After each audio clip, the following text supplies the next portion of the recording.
Bueno, primero de todo, agradecer a este par de panelistas de lujo que tenemos en la mañana de hoy y a nuestra audiencia que nos acompaña una vez más en estos webinars que hemos organizado desde CABEMPE, la Cámara Empresarial Venezolana Peruana, recién abierta durante la pandemia precisamente. Este, si me permiten los panelistas, quisiera solamente dar una breve introducción de qué se trata CABEMPE.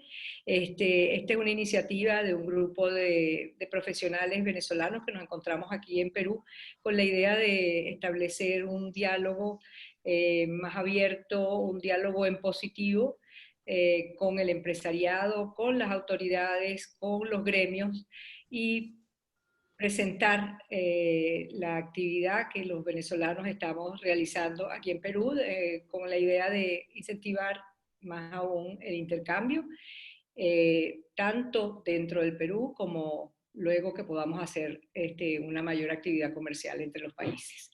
Así que bueno, el día de hoy tenemos a un par de panelistas, como les digo, de lujo, que nos acompañan para hablar nuevamente.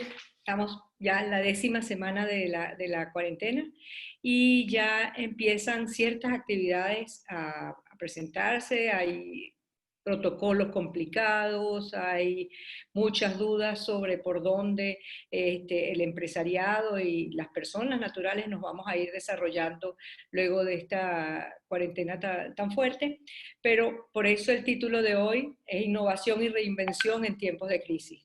Aquí tenemos dos visiones.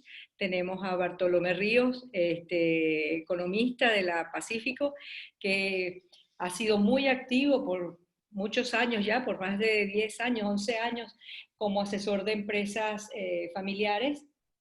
Es director también de varias empresas y tiene tanto un podcast como un blog. Y en estas épocas de pandemia, hoy me van a perdonar, pero los lentes no perdonan. En esta época de pandemia, todo nos ha estado acompañando a través de un conversatorio, Empresas y Coronavirus, donde a través del diálogo con distintos especialistas en distintas materias nos ha estado dando luces de cómo abordar y cómo prepararnos en estos tiempos de tantos cambios, ¿no? Por otra parte, tenemos a Juan Stossel, que es director y fundador del grupo Casandina, que me imagino que muchos de los que están escuchándonos hoy han tenido la dicha de pasar por sus hoteles. Es una operación hotelera muy grande aquí en el Perú, con más de 17 años de operación, con presencia en muchas ciudades y, como siempre digo, Casandina tiene el hotel que se adecua a las necesidades de cada quien, ¿no? Es un modelo de negocio muy interesante, pero además de estar en el ramo de hotelería también, a manera gremial está con el ramo de restaurantes. Entonces, ese es un sector particularmente afectado durante la pandemia y sin embargo Casandina ha conseguido un espacio para continuar operando. Así que a través de los dos creo que vamos a tener un diálogo muy interesante y les invitamos a hacernos preguntas a través abajo en la pantalla tienen un chat donde nos pueden ir poniendo las preguntas. Todo comenzará con la primera presentación, después seguirá Juan y al final haremos entonces un diálogo para incorporar las preguntas que ustedes puedan tener en el día de hoy. Muchísimas gracias nuevamente y le paso la palabra a Bartolomé. Sí, muchas gracias a ti, Eleonora, y a la Cámara Venezolana Peruana. Me parece una excelente iniciativa. Es necesario que nosotros vayamos encontrando más puentes, ¿no? Entre los empresarios que han venido ahora a Venezuela y los peruanos que fuimos recibidos por Venezuela hace 40, 50 años, recibidos con tanta hospitalidad, ¿no? Yo quisiera comenzar con una primera idea que tiene que ver con el nuevo normal. ¿Cómo será el nuevo normal? ¿No? Es bien difícil saberlo, ¿no? Hoy día estamos haciendo nuestro mejor esfuerzo por intentar imaginarnos cómo va a ser esta situación dentro de 6 meses, dentro de año y medio, 2 años, ¿no? Este nuevo normal, en el caso peruano, además, se da en una situación bien compleja, porque coinciden tres elementos. El elemento de la pandemia, el elemento de la reducción de los precios de los metales a nivel internacional, que afecta, reducción que afecta directamente la actividad minera peruana, y el elemento del ciclo electoral. Entonces, estos tres elementos que nosotros tenemos van a condicionar el entorno de aquí todo el resto de este año, todo el 2021, seguramente, porque instalado el gobierno en julio de 2021, el nuevo gobierno tendrán que pasar algunos cuantos meses para que agarre ritmo. Entonces, este nuevo normal en en el próximo año, par de años, es bien difícil de imaginarse. Y tenemos que ver cómo nuestro negocio, nuestro sector, nuestros competidores, nuestros clientes se desenvuelven en este nuevo normal difícil de proyectar. Entonces, ese es un primer gran desafío. Nosotros no tenemos un antecedente sobre esto, no tenemos un referente. Entonces, ese es un primer gran desafío. En segundo lugar, es bien importante imaginarnos cómo vamos a construir valor y cómo vamos a destruir valor en ese nuevo contexto. Déjenme explicar a qué me refiero. Nosotros en los negocios siempre construimos y destruimos valor. Yo les decía, ¿no? Hace un ratito, vamos a hablar sobre innovación y reinvención, algunas cuantas ideas, ¿no? Hoy día no podemos hablar de hipótesis, no podemos hablar todavía de principios de la reinvención. En este contexto son ideas, estamos recién ensayando. Entonces, lo primero es intentar vislumbrar el nuevo normal, tema sobre el que hablé hace un momento. Lo segundo es entender cómo vamos a construir y cómo vamos a destruir valor. ¿Ok? Nosotros en nuestro quehacer empresarial todo el tiempo construimos valor y destruimos valor. Esto es algo que hacemos permanentemente. Yo con mis clientes siempre comienzo con el siguiente ejercicio y les digo, ya, ok, ¿cómo haces tú, cómo generas tu utilidad en tu negocio? ¿Cómo generas valor? Y me dicen, no, bueno, yo compro barato y vendo caro. Ok, ya. Y después le pregunto, ¿y cómo generas valor? Y después le pregunto, ¿y cómo generas valor? Y recién como la quinta, sexta respuesta se dan cuenta de cómo generan valor. Muchas veces los clientes no tienen una idea desde el principio muy clara acerca de cómo generan valor. Y es importante hacer ese ejercicio. Importantísimo. Lo mismo, preguntarse cómo destruyen valor.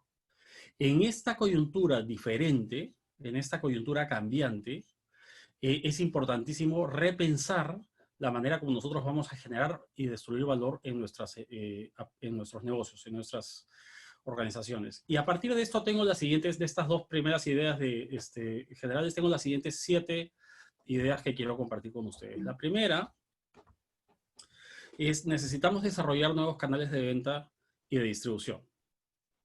El e-commerce va a ser bastante más activo. En Perú todavía es baja la penetración del e-commerce en comparación con otros países, pero ahora va a aumentar significativamente. También el delivery. El delivery, como sabemos, va a ser cada vez más activo en el mercado. No solamente el de restaurantes, sino en general. Entonces, tenemos que entender cómo la tecnología, y voy a hablar un poquito más sobre tecnología después, cómo la tecnología es un facilitador del e-commerce y del delivery, y tenemos que entender cómo nuestros clientes están comenzando a adaptarse, muchos de ellos, a estas plataformas a las que antes no les tenían mucha confianza. ¿Ok? Tenemos que elevar los niveles de eficiencia de nuestras operaciones. Importantísimo, porque los márgenes se ven afectados y esos márgenes hoy día se ven afectados porque, bueno, ya lo sabemos, ¿no? Ha habido una contracción de la oferta, ha habido una contracción de la demanda, de la oferta por la cuarentena, por las restricciones, y de la demanda porque los ingresos de la población han bajado. Y en esa situación, los márgenes de las empresas se ven apretados, de la mayoría de empresas, ¿no? Hay siempre sectores ganadores, pero en esta crisis la mayoría de sectores son sectores perdedores. Entonces, lo que tenemos que hacer es ver de qué manera manejar muy bien nuestros costos, nuestros gastos, evaluar los procesos, evaluar la redundancia en nuestros procesos, de repente ineficiencia por redundancias, y además tenemos que incorporar el sobrecosto que implican todos los protocolos sanitarios que estamos implementando ahorita, que es una variable, una partida de costos que no estaba en el tablero hasta hace unos meses, y que en algunos tipos de negocio es fuerte. Es fuerte esa partida de protocolos. Entonces, importantísima la eficiencia. Ojo, ustedes me pueden decir, oye, pero ¿esto qué tiene de innovador? ¿Esto qué tiene ¿cómo así me estoy reinventando si me estás diciendo, mira mi eficiencia, mira mis canales? No, lo que pasa es que la gran mayoría de gente, esta es una opinión, una observación mía, cuando piensa en innovación, cuando piensa en reinvención, piensen que tiene que reinventar la rueda. Pero nosotros no necesitamos reinventar la rueda. La rueda se inventó hace tiempo. Muchos de estos recursos que están disponibles para las empresas para ser más eficientes, para ser más rentables, ya existen. Ya están comprobadas, la efectividad de estos recursos está comprobada en muchos lugares. Lo que pasa es que nosotros no los usamos, no los ponemos en marcha. Entonces, más que pensar en cómo voy a expandir la frontera tecnológica, cómo voy a desarrollar una idea que no existía antes, algo que es que irrumpe en el mercado. No, la innovación debe darse por la vía de acciones concretas, de implementación en mi negocio de aquello que ya sé que ha funcionado en otros, en Perú y fuera.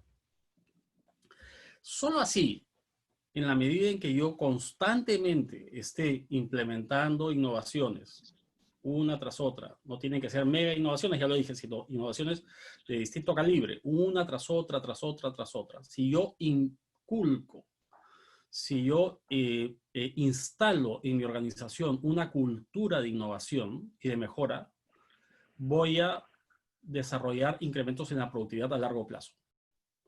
Y lo que se sabe en las economías y en las empresas, las economías de los países y en las empresas, es que lo único que te lleva a una mejora en el bienestar de largo plazo es el incremento sostenido de la productividad. Hay una serie de otros elementos que tienen que ver con prestaciones sociales, pero estoy hablando ahorita del aparato productivo.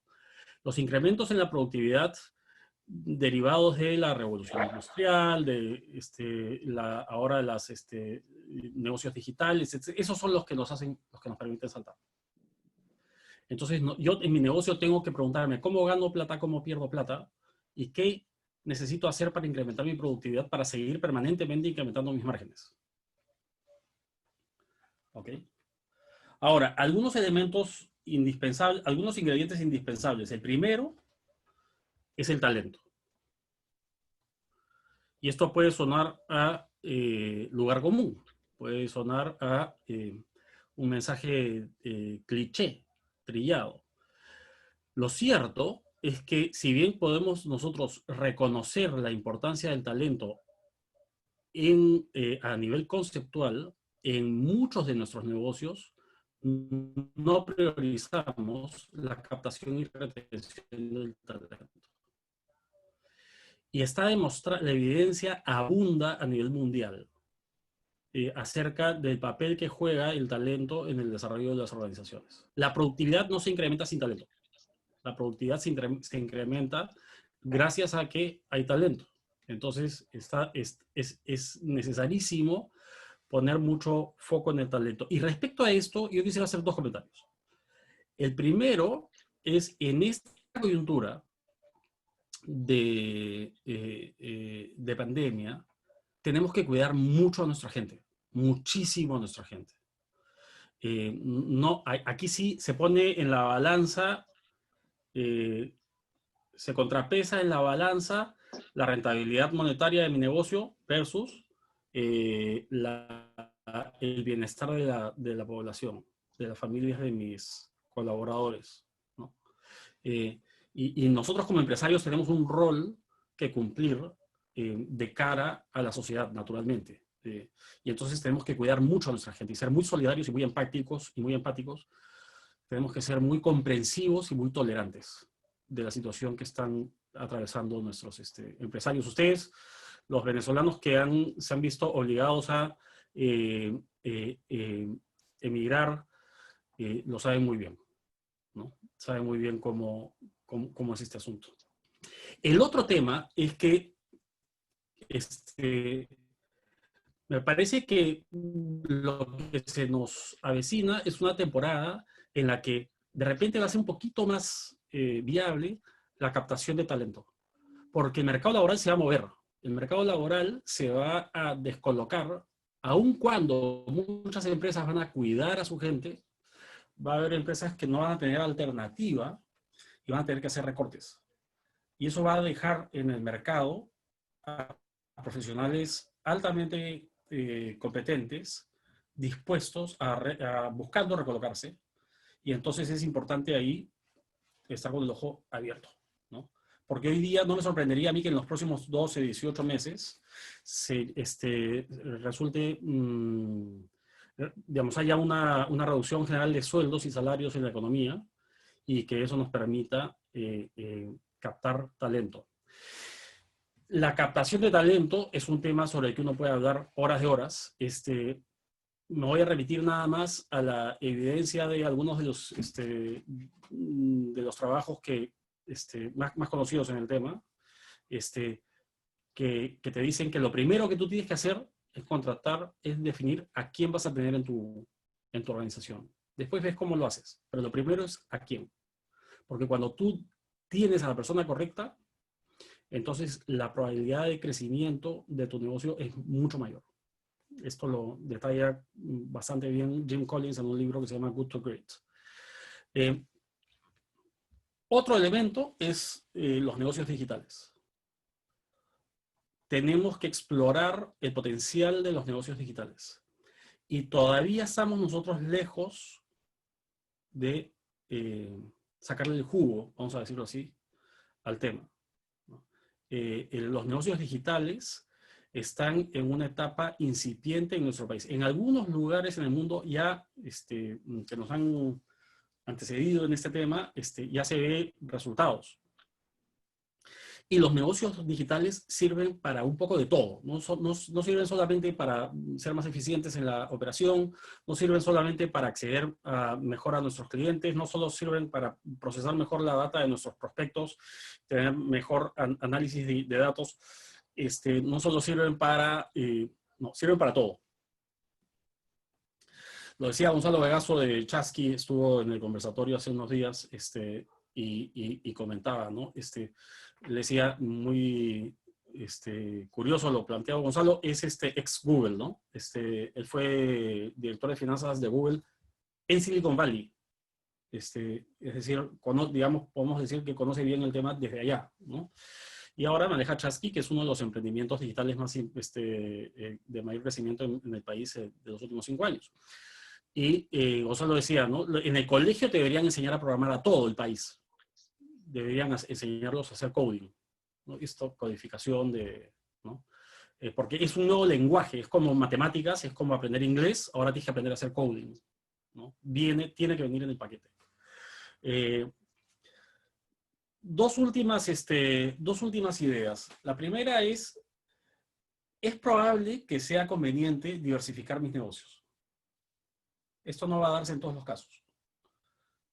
Pero sí es probable que sea conveniente diversificar. ¿Por qué? Porque tal vez mi negocio ya no tiene tanto potencial. Porque tal vez mi mercado ya no tiene tanto potencial de crecimiento. De repente, pues ya el pedazo que me queda por conquistar, por capturar de mi mercado, es un espacio cada vez más pequeño, más limitado, y eso tal vez podría llevarme incluso a una espiral de competencia para ganar ese poquito adicional que termine desangrándome, en la línea de lo que dice el libro del Océano Azul. Y entonces mejor busco océanos azules. para no entrar en una competencia sangrienta que termine tiñendo el océano de rojo, ¿no? Esta es la metáfora que hace este libro. Entonces, de repente sí tiene sentido. De repente no, ¿eh? Pero cabe la pregunta. Es bien importante la pregunta, porque a veces uno se siente muy cómodo con su sector, con su negocio, ya, eso lo tenemos que descartar, tenemos que olvidarnos de eso. Y la última es, de repente es importante incorporar socios nuevos. ¿Qué es lo que ocurre? Que a muchos nos cuesta abrir el capital, pero es un hecho conocido por la historia de los negocios que se requiere capital para pasar a los siguientes estadios de desarrollo, de los siguientes niveles de desarrollo. Entonces yo no voy a poder, menos ahora con la... yo seguramente no voy a poder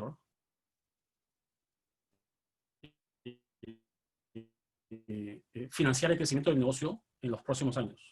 Razón por la cual lo que debo buscar es la incorporación de socios que sean socios capitalistas o socios estratégicos. Hay distintas maneras de buscar socios, ¿no? Hay un ejemplo de una de las familias criminales más importantes de Perú de los últimos tiempos, que es que en los años 90 decidió listar en bolsa en Nueva York, Buenaventura.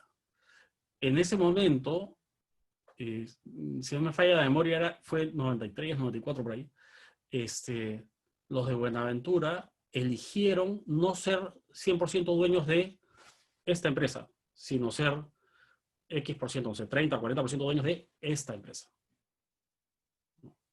Eso puede ser mejor. Entonces, el hecho de que yo me pregunte esto es bien importante, y muchos empresarios peruanos, familiares, medianos, no tienen ese chip, y es bien necesario incorporarlo. Ok, con esto me quedo en este repaso. Gracias por la invitación nuevamente, y encantado de estar aquí con ustedes. Muchas gracias, Tolo.